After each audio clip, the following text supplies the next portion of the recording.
Oke, assalamualaikum warahmatullahi wabarakatuh. Perkenalkan, nama saya Anadi Setiawan, biasa dipanggil Aan, dari kelompok Bootstrap. Di sini saya akan menjelaskan atau memaparkan resume yang telah saya rangkum terlebih dahulu mengenai materi-materi yang disampaikan pada saat acara Building and Memory 2022 di minggu ketiga hari kedua, yaitu pada tanggal 28 Agustus 2022. Jadi ada beberapa materi-materi yang sangat-sangat luar biasa yang disampaikan oleh pemateri yang hebat. Kita tidak bisa menganggap remeh ya, karena yang pematerinya itu dari orang-orang yang hebat. Jadi ada beberapa materi yang sudah saya tangkap atau sudah saya rangkum. Yang pertama ada materi tentang beasiswa yang ada di UTM. Terus yang kedua adalah tentang informatika juara. Informatika juara nanti akan saya jelaskan apa sih itu informatika juara dan lain sebagainya. Dan juga materi yang ketiga adalah teknik persidangan.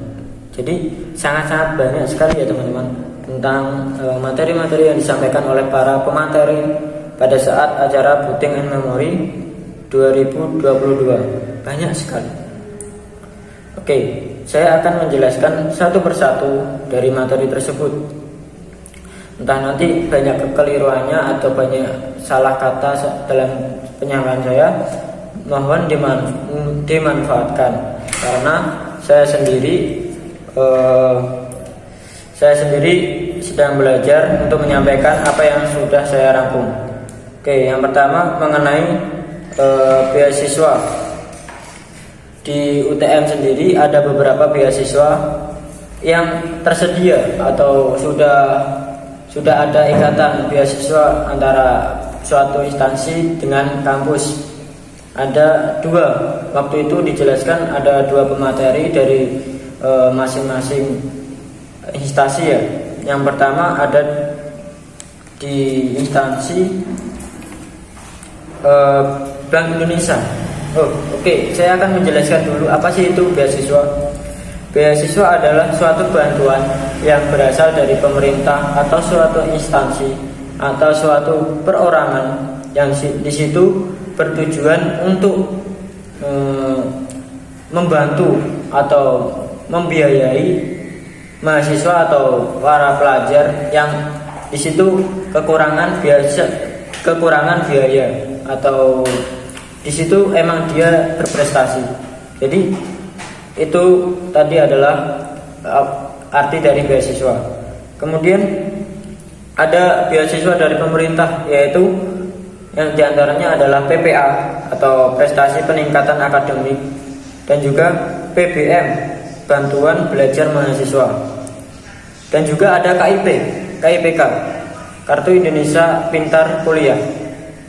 Nanti saya akan menjelaskan beasiswa yang tersedia di UTM sendiri yang lewat jalur instansi, yaitu yang pertama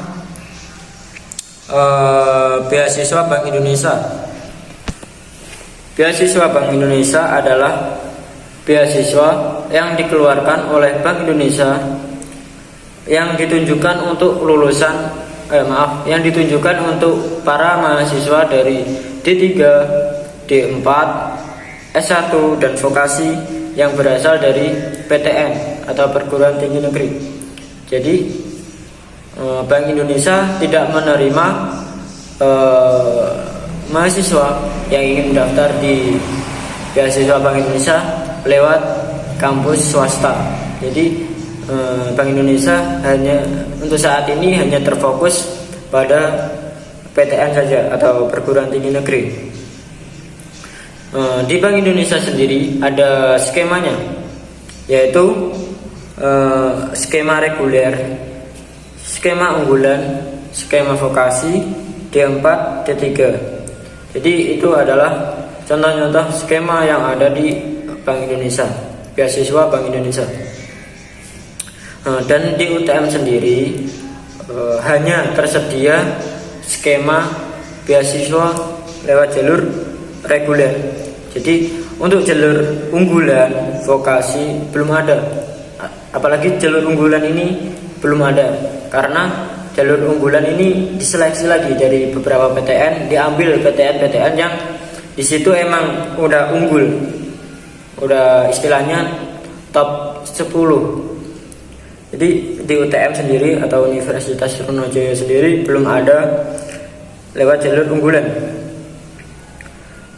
Dan saya akan menjelaskan syarat-syaratnya, yaitu syarat-syarat untuk mendaftar di beasiswa Bank Indonesia adalah diantaranya yang pertama harus jadi mahasiswa aktif.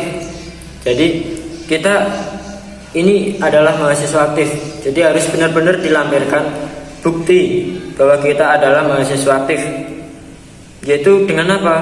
Dengan kita melampirkan yang namanya kartu tanda mahasiswa.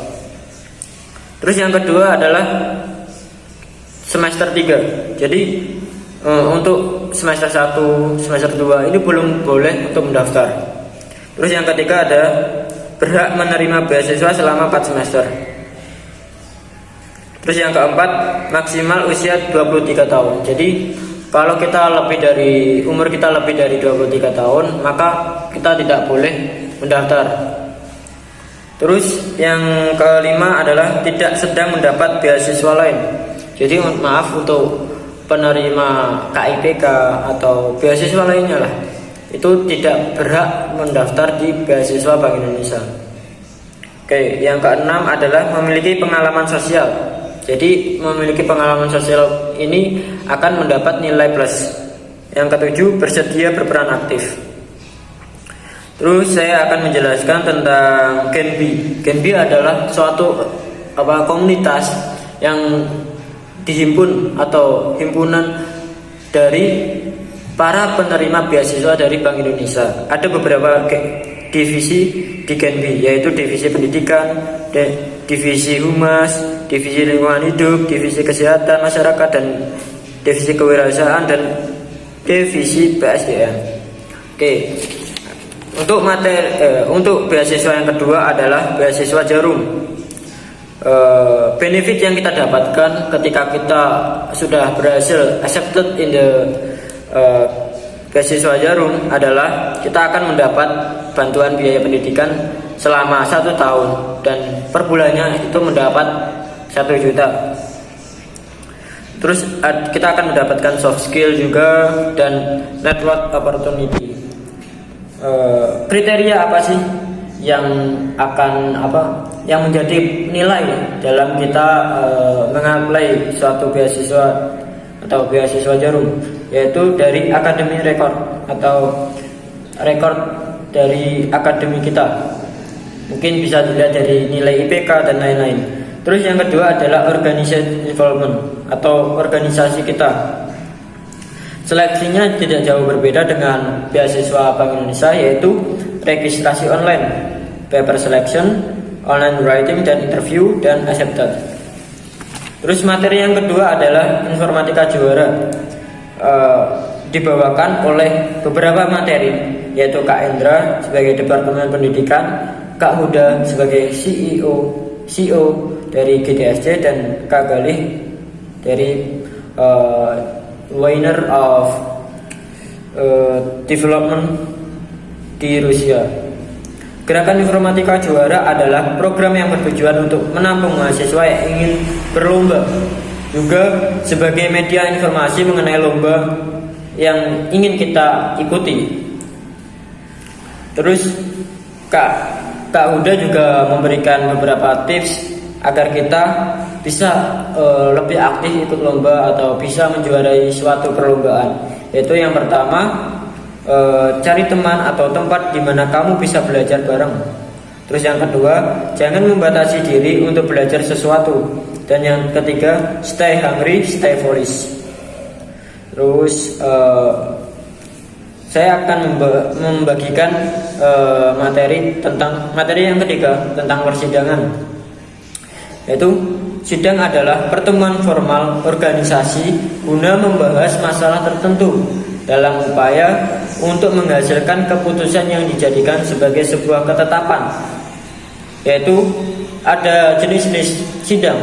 Yang pertama adalah sidang pleno, sidang komisi, dan sidang paripurna. Sidang pleno dilakukan di awal sebagai pembukaan dan pembahasan dalam persidangan. Dan sidang komisi adalah sidang yang dijadikan sebagai acuan atau istilahnya isi dalam persidangan. Dan sidang paripurna adalah sidang untuk pengesahan atau pemutusan suatu keputusan. Mungkin itu saja materi yang dapat saya sampaikan. Apabila ada salah kata dari saya minta maaf yang sebesar-besarnya. Wassalamualaikum warahmatullahi wabarakatuh.